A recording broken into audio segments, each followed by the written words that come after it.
Happy new year 2025 आपके लिए खुशियां लेकर आए।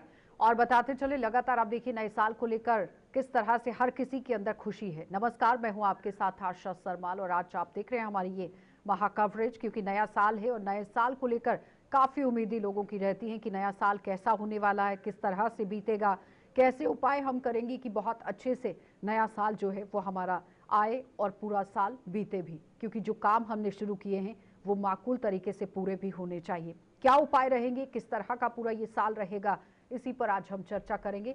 हमारे साथ इस वक्त स्टूडियो में मौजूद हैं और लगातार आप देखिए जो गेस्ट हमारे साथ मौजूद हैं उनका तारुफ आपसे करा दूं। राष्ट्रपति सम्मान प्राप्त हैं प्रोफेसर विश्वमूर्ति शास्त्री जी, पद्मश्री सम्मान से विभूषित हैं, प्राचार्य हैं केंद्रीय संस्कृत विश्वविद्यालय नई दिल्ली से। शास्त्री जी बहुत बहुत स्वागत जुड़ने के लिए। सबसे पहले तो यही जानना चाहूंगी कि इस वर्ष का राजा और मंत्री कौन है?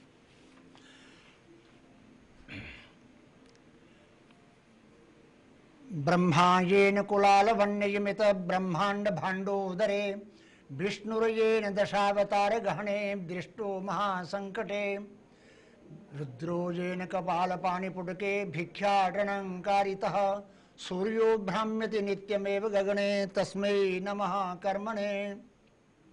अच्छा, ये जैसे कि आपने पूछा कि यह नव वर्ष जो है, इस नव वर्ष के अवसर पर हमारे कुछ ग्रह होते हैं, उन ग्रहों का विशेष फल शास्त्रों में बताया गया है। यह 2025 जो ईस्वी वर्ष जो है ये प्रारंभ हो रहा है। इस वर्ष में जो भी स्थिति ग्रहों की होगी मैं उसके मुताबिक आपके सामने, जनता के सामने कुछ बातें रखूंगा। और यह वर्ष विशेष प्रकार से आपको ध्यान देने के योग्य है कि गत वर्ष राजा और मंत्री ये सूर्य और शनि थे, लेकिन इस वर्ष राजा भी सूर्य है और मंत्री भी सूर्य है। एक ही ग्रह को दोनों पद मिले हैं और ये राज को चलाने के लिए, सत्ता को चलाने के लिए राजा का पद और मंत्री का पद, प्रधानमंत्री का पद और राष्ट्रपति का पद दोनों जो है बड़े महत्वपूर्ण होते हैं। और इन महत्वपूर्ण पदों पर सूर्य भगवान विराजमान है। सूर्य भगवान अपने आप में पूरे विश्व का संचालन करते हैं, पूरे विश्व की आंखें हैं और पूरा विश्व ही वो उनको नमस्कार करता है और उनसे ऊर्जा लेता है और सारे विश्व के कार्य जो हैं वो सूर्य भगवान के द्वारा ही होते हैं। उस समय मैं ये कहूँगा कि जो शास्त्रों में सूर्य का राजा होने का जो फल है वो इस प्रकार कहा है कि सूर्य नृपे स्वल्प फलाश्वमेधा। तो सूर्य यदि राजा हो तो बादल जो हैं वो कम बरसते हैं, कम फल वाले होते हैं। स्वल्पम पयो गोषु जनेषु पीड़ा, और जो दूध वगैरह जो है गौ में कम देती हैं और लोगों को कई प्रकार की पीड़ाएं भी होती हैं। स्वल्पम सुधान्यम फल्प वृक्षा, और वृक्ष जो हैं वो बहुत कम फल देते हैं और धान्य भी कम फल होते हैं। और चौराग्नि बाधा निधनम नृपानाम, चौरों के द्वारा और अग्नि के द्वारा कई प्रकार की बाधाएं जो है वो प्राप्त होती हैं। इसी प्रकार राजा और मंत्री जो हैं वो भी सूर्य भगवान हैं। तो सूर्य के मंत्री होने का फलादेश जो ये कहा है कि नृप भयं गदतोपि ही तस्करात, जो चोरगण जो हैं, चोरों से कई प्रकार के भय जो है वो व्याप्त होते हैं। चोरियों का, डाकुओं का इस प्रकार का बड़ा बोलबाला होता है। और प्रचुर धान्य धनादि महीतले, और वहां पर राजा में तो धान्य की स्थिति कम कही, लेकिन मंत्री सूर्य की में धान्य क्या प्रचुर अर्थात अनाज की वृद्धि जो है वो ठीक प्रकार से कही है। और उसके बाद रस चयंग ही और रस का समूह जो है और ये महंगाई जो है ये दिन प्रतिदिन आगे बढ़ेगी। और रवि रमात्य पदम, तो रवि जो है, सूर्य जो है ये अमात्य के पद पर, मंत्री के पद पर यदि स्थित होता है, ऐसा होता है। संवत्सर का राजा होने से और संवत्सर का जो वाहन है वो इसका घोड़ा है। तो क्योंकि राजा का वाहन भी होना चाहिए, मंत्री का वाहन भी होना चाहिए, दोनों एक ही हैं और इनका वाहन जो है वो घोड़ा है। घोड़ा वाहन हो तो उसका क्या फल होता है, उसके लिए कहा है राजानो विग्रहण जानती। राजा लोग लड़ाई की ओर तत्पर रहते हैं, लड़ाई की ओर विशेष प्रकार से उन्मुख देखे जा सकते हैं। और वृष्टि नाश हो महर्गता, बारिश कम होती है और महर्गता महंगाई जो है वो अधिक होती है। और उसके बाद है जो कई प्रकार के भय और कई प्रकार के एक घोड़े पर यदि राजा और मंत्री जो हैं वो स्थित हों तो उनका ये फल होता है। तो इस प्रकार ये जो वर्ष जो है ये अपने आप में अच्छा ऐसे। शास्त्री जी, एक सवाल, पदोन्नति को लेकर क्या उपाय करना चाहिए कि आपकी प्रमोशन हो? क्योंकि जब नया साल आता है तो अपने गिले शिकवे भुलाकर आगे बढ़ने की कोशिश होती है, लेकिन इस बीच में एक नई उम्मीद भी होती है कि आपको प्रमोट किया जाएगा, आपकी पदोन्नति होगी। उसके लिए क्या उपाय करना चाहिए? उसके लिए ऐसा है कि पदोन्नति के लिए एक तो ये है कि ग्रह स्थिति अनुकूल हो, आपके वर्षफल होते हैं, आपका जन्म पत्र होता है, उस जन्म पत्र में यदि आपके नवमेश की दशा है, दशमेश की दशा है, भाग्य के मालिक की दशा है, या राज्य के घर के मालिक की दशा है, या चतुर्थेश की दशा है, या पंचमेश की दशा है, तो उन दशाओं में यदि मनुष्य प्रयास करता है तो उसके प्रयास सफल होते हैं, उनकी उन्नति होती है।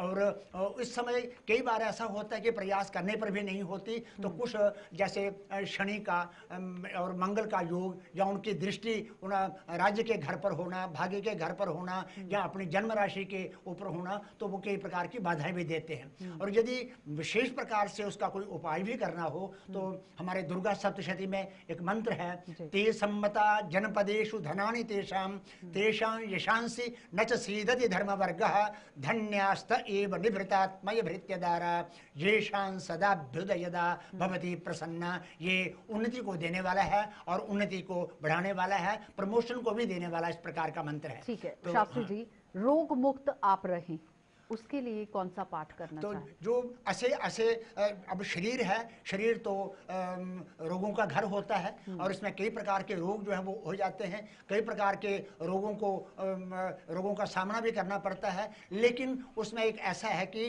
यदि शरीर जो है वो रोग से ग्रस्त हो जाता है तो हमारे शास्त्रों में कई प्रकार के इसके उपाय हैं। उनमें से एक प्रमुख उपाय दुर्गा सप्तशती के 11वें अध्याय में ये कहा है कि रोगान शेषान अपहंसि तुष्टा रुष्टा तु कामान सकलान हृष्टान त्वामाश्रितानां न विपन्नराणां त्वामाश्रिताझाश्रयतां प्रयान्ति। यह रोग को दूर करने वाला मंत्र है। इसका जप या दुर्गा सप्तशती का संपूर्ण पाठ या 1.25 लाख या इससे अधिक जप और उसका दशांश होम किया जाए तो एक असाध्य रोग जो है, जो रोग ठीक नहीं हो रहे हैं और विधि विधान पूर्वक और श्रद्धा और निष्ठा से यदि इसका जप किया जाए या दुर्गा संपुटी का पाठ किया जाए तो निश्चित ही उसके फल मिल सकता है। शास्त्री जी, मैं आप ही के सवालों पर आऊंगी, लेकिन एक छोटा सा सवाल लूंगी और इसमें आप कॉमन से ही जवाब दीजिएगा। आज हर घर के अंदर बच्चे जो हैं वो अच्छे रास्ते पर चलें, नशे की तरफ नहीं चलें, उसको लेकर अभिभावक माँ बाप को क्या काम करने की जरूरत है, क्योंकि अब साल चढ़ चुका। आशा जी, आपने बहुत ही बढ़िया बात कही है, क्योंकि इस समय इस बात की बहुत बड़ी जरूरत है, बड़ी आवश्यकता है कि हमारा समाज बिल्कुल नशा से मुक्त हो और हमारा समाज, हमारे बच्चे जो हैं जो बिल्कुल एक नैतिकता का आचरण करें, अनुशासन पर रहें और अपने माता पिता, अपने गुरुजनों की, अपने बड़ों की आज्ञा का पालन करें। ये बहुत बड़ी बात है हमारे लिए। लेकिन इस समय मैं एक आपसे ये कहूँगा, मैं सभी से निवेदन करना चाहूँगा कि बच्चों के जो माता पिता हैं वो भी अपने अपने बच्चों को, और चाहे वो छोटे बच्चे हैं चाहे वो युवा हो गए हैं, उनको भली प्रकार से एक शिक्षा जरूर रोज की देते रहिए, ताकि उनके दिमाग में एक एक दिन का कोई ना कोई किसी प्रकार की एक बात बैठती जाए। संस्कार उनको दीजिए। हमारे संस्कारों, अब माता पिता जो संस्कार नहीं देंगे और पूजा पाठ और कौन सा ऐसा उपाय करें कि मानसिकता बच्चों की सही सही रहे, तो उसमें मन शांत उसमें ये रहे। है उसमें ये कि बच्चों को सबसे पहले तो उस धर्म के प्रति, उस भगवान के प्रति, उस ईश्वर के प्रति, उस परम तत्व के प्रति, उस शक्ति के प्रति थोड़ा सा ध्यान उनका आकर्षण करना चाहिए। और फिर ये है कि हम बच्चों को बतलाएं ये आपकी बहन है और ये आपके भाई हैं, ये माता पिता हैं जी, और इनका आदर सम्मान किस प्रकार से करना है। जिन गुरुओं से आप पढ़ रहे हैं, जिन गुरुओं से आपने पढ़ लिया है, और वो गुरुओं का सम्मान किस प्रकार से कर। शास्त्री जी, ये यदि शनि ग्रह की ढया और साढ़े सती किन किन राशियों पर रहेगी और उसका फलादेश क्या रहेगा? अच्छा, तो उसमें ये साढ़े सती की जो एक बात है कि वर्तमान समय में आय का जो समय है, इस समय 17 जनवरी 2023 को शनि महाराज जी जो हैं कुंभ राशि में आए थे, और आज तक वो कुंभ राशि में ही हैं, और वक्र होकर के या मार्गी होकर के और संवत के 2081 के अंत तक वो कुंभ राशि में ही रहेंगे। और इस राशि पर विचरण करते हुए कर्क राशि वालों को रजत पर ढैया चल रहा है, और जिसमें धन धान्य की वृद्धि होगी, पद वृद्धि होगी, सम्मान प्राप्ति होगा, और संपत्ति का लाभ होगा, और मंगलमय वातावरण बना रहेगा। वृश्चिक राशि वालों के लिए ढैया जो है वो सुवर्ण पाद पर रहेगा, जिसमें अपने लोगों से स्वजन विरोध होगा, अपने लोगों से विरोध होगा, शत्रु वृद्धि होगी, गृह क्लेश होगा, और शारीरिक अस्वस्थता होगी, और वृथा धन का व्यय होगा। इस प्रकार का ये फल जो है वो शनि करेंगे, क्योंकि शनि का जब एक साढ़सती होती है या ढैया होता है, उसमें फलादेश जो है वो इतने अच्छे नहीं हो पाते।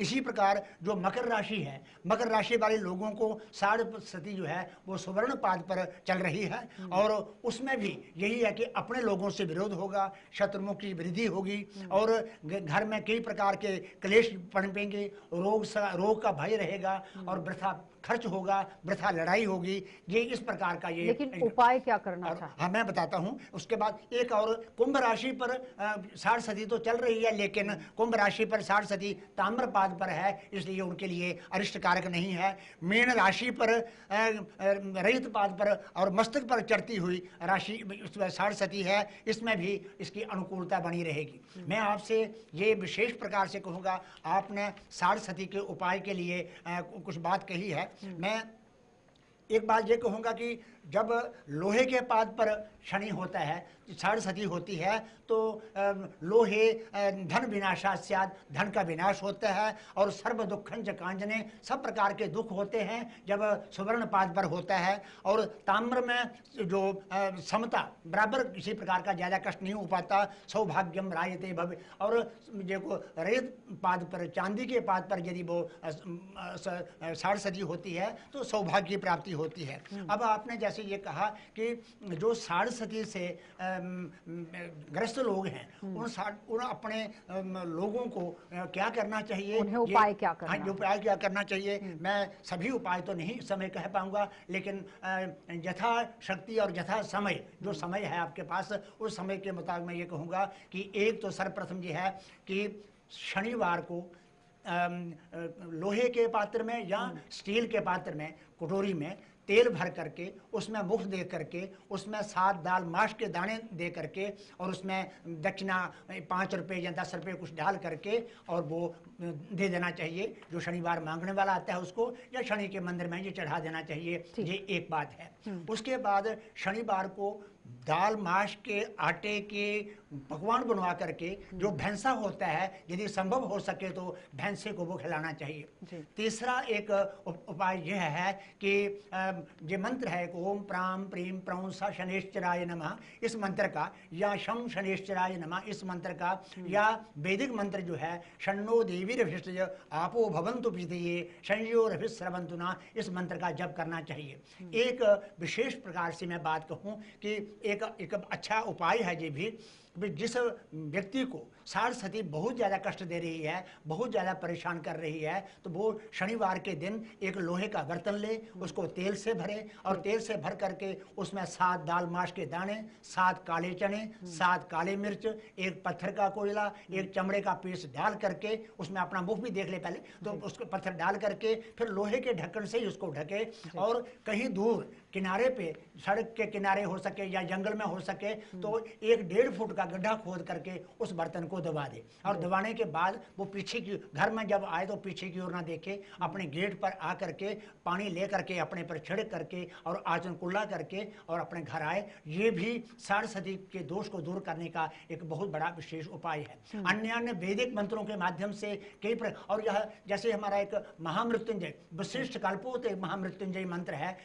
वो मंत्र का जप करें। मंत्र जो है वो इस प्रकार से है कि ओम होम ओम जूम सह भूर्भुवस्वः त्र्यंबकम यजामहे सुगंधिम पुष्टिवर्धनम उर्वारुकमेव बंधनान मृत्युर्मुखी यमामृतात् भूर्भुवस्वरोम जूम सह हम ओम। ये मंत्र अपने आप में एक बहुत एक अचूक मंत्र है रोगों को दूर करने के लिए, दुखों को दूर करने के लिए और सब प्रकार के कष्टों को दूर करने के लिए अपने आप में एक अद्भुत मंत्र है ये। और विद्वान लोग, पंडित लोग जो हैं इस मंत्र का जप स्वयं भी करते होंगे और अपने यजमानों के घरों में भी करवाते होंगे, जिससे कि वो राहत महसूस करते हैं। अच्छा शास्त्री जी, एक सवाल, काल सर्प दोष है और कई बार ये कहा जाता है काल सर्प दोष आपको बहुत बुलंदी की सीढ़ी पर ले जाता है, क्योंकि बहुत ऐसे हमारे देश के अंदर लोग रहे जो बहुत ऊंचे पद पर भी रहे, लेकिन काल सर्प दोष से बचने के लिए क्या उपाय करना चाहिए वो जरा बताइए। आपने बहुत अच्छा कहा, लेकिन मैं इस विषय में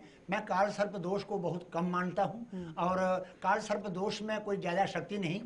काल सर्प दोष बनता है राहु और केतु जो है वो एक सीध में आ जाए। यदि लग्न में राहु आ जाए और सप्तम में केतु आ जाए या दशम में राहु चतुर्थ में केतु आ जाए तो एक सीध और एक दूसरे ग्रह जो है बाकी एक तरफ हो जाए तो उसको काल सर्प दोष कहते हैं। नाम तो इसका भयंकर है, काल और सर्प है, लेकिन काल सर्प दोष से इतनी डरने की आवश्यकता नहीं है जितना कि इसको बनाया गया है। क्योंकि मैं थोड़ा सा एक बात आपसे कह दूं कि हमारे ग्रंथों में कम से कम 25-30 साल पहले काल सर्प नामक का दोष का कोई कहीं पर भी जिक्र नहीं है। हाँ, इतनी बात अवश्य है कि राहु की दशा जब आती है वो राहु की दशा मनुष्य को जरूर अव्यवस्थित करती है। शास्त्री जी, राष्ट्र के लिए ग्रह स्थिति कैसी रहेगी? अच्छा, मैं एक थोड़ी सी मैं आपको बात रहेगी कि यदि बात राहु की दशा है या काल सर्प भी आप मान लीजिए वो योग है तो 7 रविवार 7 शनिवार चांदी के छोटे छोटे सांप बना करके सिर के ऊपर से घुमा करके नदी में बहा दें, उससे पर्याप्त होगा। और हरे घास की तुला करवा दें शनिवार और गौओं को खिला दें, उससे भी पर्याप्त लाभ होगा। और उसके बाद आपने कुछ कहा जैसे जी कि राष्ट्र के लिए ग्रह स्थिति कैसी रहेगी? अच्छा, राष्ट्र के लिए देखिए ग्रह स्थिति अभी जो हमारा मार्च महीने तक जो स्थिति है वो पिछले साल की आधार पर ही चलेगी। आपने उसमें देख लिया कि शनि और मंगल जो थे वो राजा मंत्री थे और उसमें ये भी देख लिया कि उसमें 13 दिन का पक्ष भी हुआ है और उसमें जनता में कई प्रकार के उतार चढ़ाव भी आए हैं और कई जगहों पर युद्ध भी हुआ है और पर्यावरण को एक जो बारूद निकाला गया बम्बों के द्वारा माध्यम से वो कितना पर्यावरण दूषित भी हुआ। लेकिन अब इस साल जो है ये भी कोई इस पर, क्योंकि ये सूर्य के ऊपर निर्भर है, सूर्य विश्व के देवता हैं, पूरे संसार के देवता हैं और ये निश्चित रूप से समाज का कल्याण करेंगे। लेकिन इतना तो जरूर है कि गर्मी का प्रकोप ज़्यादा होगा और आग की घटनाएं जो हैं वो ज़्यादा होंगी और जो राजा जो हैं वो युद्धोन्मुख बने रहेंगे। लेकिन हमारे प्रधानमंत्री नरेंद्र मोदी जी जो हैं वो सब प्रकार की एक जितनी भी परिस्थितियाँ होंगी, दुरूह परिस्थितियाँ होंगी, उन परिस्थितियों का आकलन करके उनसे निपटेंगे और उसमें सफल होंगे। अच्छा, और हाँ ठीक है, अग्रिम वर्ष पर्यावरण कैसा रहेगा? अच्छा, पर्यावरण के लिए मैं आपने बहुत अच्छा कहा, क्योंकि ये आपके माध्यम से ही यदि इस प्रकार की पर्यावरण की स्थिति बड़ी भयंकर है, हम उसका खुद भोग रहे हैं। क्योंकि जितना पर्यावरण प्रदूषित हो रहा है, समय पर बारिश नहीं हो रही है और बिना समय में सर्दी हो रही है, बिना समय में गर्मी हो रही है और मतलब इस प्रकार के, और हवाएं जो हैं वो भी दूर भाग रही है और पर्यावरण का प्रदूषण ये जितना, जैसे मान लो भी आपने युद्ध देखा रशिया का, यूक्रेन का या और दूसरे जो युद्ध देख रहे हैं, कितना बारूद समाप्त खत्म हुआ है और इस मैं ये चाहूँगा और मैं नहीं चाहूँगा, ये जनता ये चाहती है कि इस प्रकार जितने जनता का नाश हो रहा है युद्ध में, ये जनता का नाश ना हो, इतना बारूद जो है वो नहीं चलाया जाए और युद्ध जो है उनको स्थगित किया जाए और युद्ध में जो नीतियाँ हैं उन नीतियों को भली प्रकार से जो अच्छे अच्छे लोग, बड़े बड़े लोग जो हैं और हमारे प्रधानमंत्री नरेंद्र मोदी इत्यादि जो लोग हैं, बड़े देशों के जो लोग हैं, अमेरिका आदि यहाँ लोग हैं, ये सारे लोग जो हैं इकट्ठे होकर के और युद्ध के लिए विशेष प्रकार से एक आग्रह करें सब लोगों के कि युद्ध नहीं होना चाहिए। युद्ध से जनता का तबाही हो रही है, धन की तबाही हो रही है और जिन लोगों ने वर्षों लगा करके अपनी बिल्डिंगें बनाई थी, भवन बनाए थे, कई प्रकार के निर्माण किए थे, वो सारे के सारे समाप्त हो रहे हैं। ऐसा नहीं होना चाहिए, सबको जीने का समझ जो है वो मिलना चाहिए। तो अच्छा शास्त्री जी, आपने कुंभ और कुछ राशियों का नाम लिया जिन पर 7.5 सती है, बाकी सब सेफ हैं, उन पर कोई प्रभाव नहीं है? हाँ, उनके कुछ राशियों पर तो प्रभाव तो रहेगा, सारी राशियों का तो मैंने आपसे जिक्र नहीं किया, लेकिन जिन राशियों को 7 सदी रहेगी उन राशियों पर तो विशेष प्रकार से कष्ट जो है वो देखने को मिलेंगे। और हाँ, तो लेकिन इस बीच में शास्त्री जी, अब नया साल जिस तरह से है, नए साल के अंदर अपने घर के अंदर बदलाव करने की भी ज़रूरत है। क्या लगता है आपको कि योग के हिसाब से बदलाव या फिर शास्त्रों के हिसाब से बदलाव किस तरह का होना चाहिए? देखिए, मैं इस समय आशा जी आपने बहुत अच्छा कहा है, और लेकिन ये घर के अंदर किसी प्रकार का बदलाव, निर्माण में बदलाव, जहाँ निर्माण की सटीक स्थिति जो है वो कैसे हो, तो हमारा एक वास्तुशास्त्र है। वास्तुशास्त्र बतलाता है कि किस तरफ हमारा ये एक बैठक होनी चाहिए, हमारा एक बैठने का कक्ष जो है वो किस तरफ होना चाहिए, किचन रसोई जो है किस तरफ होनी चाहिए, और हमारा बेडरूम जो है वो किस तरफ होना चाहिए, और ये बाथरूम किस तरफ होना चाहिए। बहुत से लोग इस प्रकार के ऐसे देखे जाते हैं कि ईशान कोण की तरफ इसका रसोई किचन बना लेते हैं, रसोई बना लेते हैं, और ईशान की तरफ ही वो सेफ्टी टैंक भी बना लेते हैं, जो बहुत बड़ी हानिकारक है। और इसको हमने स्वयं लोगों के घरों में इस प्रकार के ऐसा निर्माण यदि कहीं हुआ है तो हमने स्वयं अनुभूत किया। कौन सी दिशा में क्या होना चाहिए? कौन सी दिशा में क्या होना चाहिए? देखिए, जो ईशान कोण है, ईशान कोण में पूजा रूम रख सकते हैं। ये पूर्व की दिशा में, पूर्व की दिशा इंद्र की दिशा है, इंद्र मतलब अपनी बैठक रख सकते हैं। दक्षिण में, यदि दक्षिण में कोई आप अब निर्माण किया हुआ है तो दक्षिण का निर्माण बाकी वाले भवन से थोड़ा सा ऊंचा कर लीजिए, तो उससे भी वास्तु में कुछ थोड़ी सी ठीक आती है। फिर उसमें यह है कि वास्तु 3-3 महीनों में अपनी राशियाँ बदलता है, तो जिस तरफ उसका मुख होगा, जिस तरफ उसका पेट होगा, जिस तरफ उसकी पूंछ होगी, तो उस तरफ कम से कम शिलान्यास न करें। और उस तरफ यदि कोई विशेष मतलब अगर आपको नया निर्माण करना है तो सबसे पहले आपको कुंडली अपनी दिखानी है, उसके बाद आपको काम करना है। निर्माण चंद्रमा के हिसाब से उसका देना। ठीक है शास्त्री जी, लेकिन जिन लोगों को नौकरी की तलाश है उनको क्या उपाय करना चाहिए? नौकरी के लिए उसमें हमारा एक जो ज्योतिष है, ज्योतिष में दशम भाव को लेकर के, नौकरी का घर जो है दशम भाव है, ऐसे तो पद का स्थान अष्टम भी माना जाता है, लेकिन दशम भाव को लेकर के या उस पर कौन से ग्रहों की खराब दृष्टि है उनका पहले उपाय कर लें। और जो आपकी नौकरी के लिए या आपकी उन्नति के लिए, आपके प्रमोशन के लिए जो बाधक ग्रह हैं, उन बाधक ग्रहों का उपाय करके और उसके बाद आगे बढ़ें, निश्चित ही आप उसमें सफल होंगे। किस क्षेत्र में आपको सावधान रहने की जरूरत है? देखिए, ऐसा इस समय तो जो अपने जीवन में तो जिस प्रकार उन्नति के जिस जगह पर हमें अवसर मिलते हैं, उन अवसरों को हमें अपने हाथ से गंवाना नहीं चाहिए, उनके प्रति सचेत रहना चाहिए। और जो हमारे जो पड़ोसी देश हैं, पड़ोसी देशों के प्रति विशेष हमें सतर्क रहना चाहिए। कभी भी किसी प्रकार से भी वो अपनी एक कुचाल जो है, कुचाल से देश को हानि पहुंचा सकते हैं। लेकिन हमारे देश के जो नेता हैं वो बहुत सजग हैं, हमारी सेनाएं भी बहुत सजग हैं, हमारे लोग भी बहुत सजग हैं। ऐसा कुछ नहीं होगा, लेकिन फिर भी दूसरे पड़ोसी जो शत्रु देश हैं उनसे सावधान रहने की आवश्यकता है। नए साल में महाकुंभ होने वाला है, उसे किस तरह से देखते हैं? अगर उसकी भविष्य को लेकर बात करें तो देखिए, कुंभ जो है, कुंभ घड़े को कहते हैं, कुंभ नाम घड़े का है। और कुंभ ये जो जब समुद्र मंथन हुआ था, देवताओं के द्वारा समुद्र मंथन जब किया गया द्वारा, तो उस समय समुद्र मंथन में एक अमृत का कलश जो था वो निकला था, अमृत का घड़ा निकला था।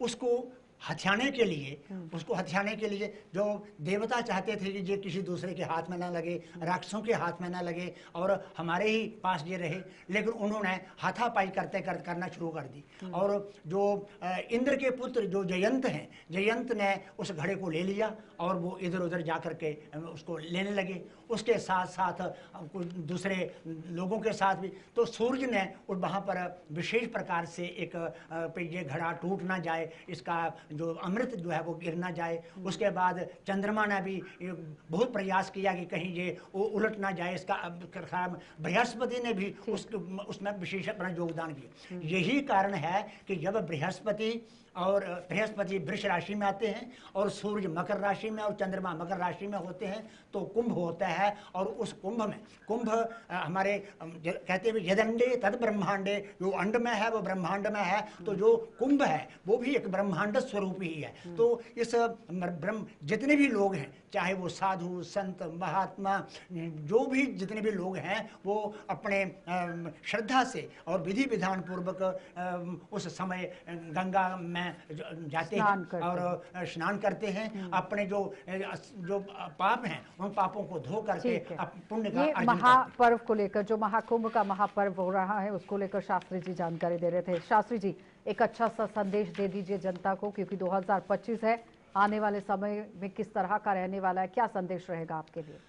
उसमें मैं आपसे यही कहूँगा, आपने तो अपने जो प्रश्न किए हैं, जो बातें पूछी हैं, वो यद्यपि आपके पास समय कम होने के कारण से उसका संपूर्ण उत्तर जो है वो नहीं दे पाया, लेकिन फिर भी आपने उन बिंदुओं को स्पर्श किया है और छुआ है जो बातें इस समय होनी चाहिए। तो एक तो सबसे पहले बड़ी बात, मैं 2-4 बातें कहूँगा कि वृक्षों का कटाव, पहाड़ों का कटाव और जो जलाशय हैं, जलाशयों का एक दुरुपयोग जो है वो नहीं होना चाहिए, क्योंकि उससे भी पर्यावरण जो है वो प्रदूषित होता है। और उसके बाद जितना भी ये बारूद चल रहा है, इसको सभी नेता जो हैं इस प्रकार का ऐसी कोई प्रयास करें, कोशिश करें कि जिससे कि ये युद्धोन्मुखता जो है ये न रहे और लोग जो हैं, दुनिया के लोग जो हैं, ये एक आराम से और सुखपूर्वक रह सकें।